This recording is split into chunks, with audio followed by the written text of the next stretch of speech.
இருக்கீங்களா? சந்தோஷமா இருப்பீங்கன்னு நான் விசுவாசிக்கிறேன். இந்த மாதம் முழுவதும் நம்ம குடும்பத்துக்காக ஏறெடுக்கிற ஜெபம், நமக்கு கொடுத்திருக்கிற கணவனுக்காய் மனைவிக்காய் நம்ம ஏறெடுக்கிற ஜெபத்தை குறித்து பார்த்து கொண்டிருக்கிறோம். இன்றைக்கு ஒரு வார்த்தையை வைத்து நம்ம ஜெபிக்க போறோம். 1 கொரிந்தியர் 7ஆம் அதிகாரத்துல 4வது வசனம், மனைவியானவர் தன் சுய சரீரத்திற்கு அதிகாரி அல்ல, புருஷனே அதற்கு அதிகாரி.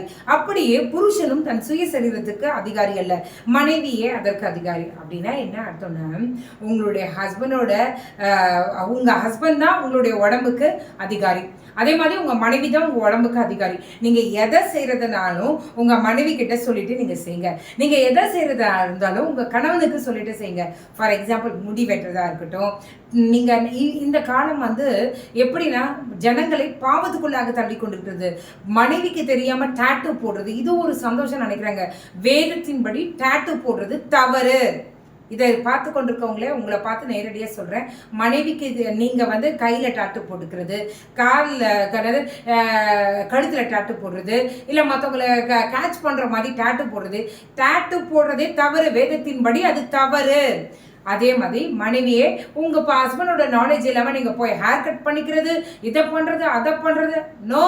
You must get the permission, because உன்னுடைய சுயசரீரத்துக்கு நீ அதிகாரி அல்ல, உன்னுடைய புருஷனே அதிகாரி. அதே மாதிரி புருஷனே, நீங்கள் ஃபங்கு வச்சுக்கிறீங்களா இல்லை என்ன வச்சுக்கிறீங்களோ தெரியாது, உங்கள் மனைவியோட நாலேஜ் இல்லாமல் நீங்கள் எந்த காரியத்தையும் செய்யக்கூடாது. ஏன்னா உங்கள் சுயசரீரத்துக்கு அவங்க அதிகாரி.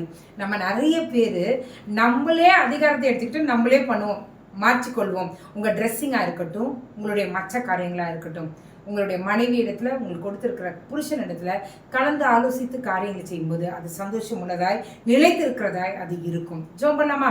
எங்களை நேசிக்கிற நல்ல பரமபிதாவே, இதை பார்த்து கொண்டிருக்க ஒவ்வொரு குடும்பத்தையும் உங்கள் வெளிப்படுத்த கொடுக்கிறேன். ஒவ்வொருவரும் அவங்க சுயசரீரத்துக்கு அதிகாரிகளை கொடுத்த கணவனும் கொடுத்த மனைவியும் தான் அதிகாரி என்று நாங்கள் வாசித்தோம்.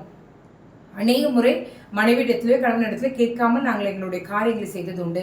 இன்றைக்கு ஆண்டவரே நாங்கள் வருந்துகிறோம். யார் யார் என்னோடு இணைந்து ஆண்டவரே என்னை மன்னித்துக் கொள்ளுங்கள் என்று யார் உம்மிடத்தில் உண்மையாக கேட்கிறார்களோ அவருடைய ஜெபத்தை நீ தள்ளாமல் அதை ஏற்றுக்கொள்ள வேண்டுமா நாங்கள் ஜெபிக்கிறோம். ஆண்டவரே, அநேக முறை எங்களுடைய சுய விருப்பத்துக்கு நாங்கள் நடந்தது உண்டு. ஆண்டவரே, எங்களை நீங்கள் மாற்றுங்க, எங்களை நீங்கள் மாற்றுங்க. ஆண்டவரே அப்பா, கொடுத்திருக்கிற கணவனுக்கு ஆண்டவரே இந்த கொடுத்திருக்கிற சரீரத்தை ஆண்டவரே உண்மையாய் பரிசுத்தத்தோடு பேணிக்கொள்ள ஆண்டவரே நாங்கள் கனப்படுத்த எங்களுக்கு உதவி செய்யுங்க. ஆண்டவரே, நீரே எங்களோடு இருங்க.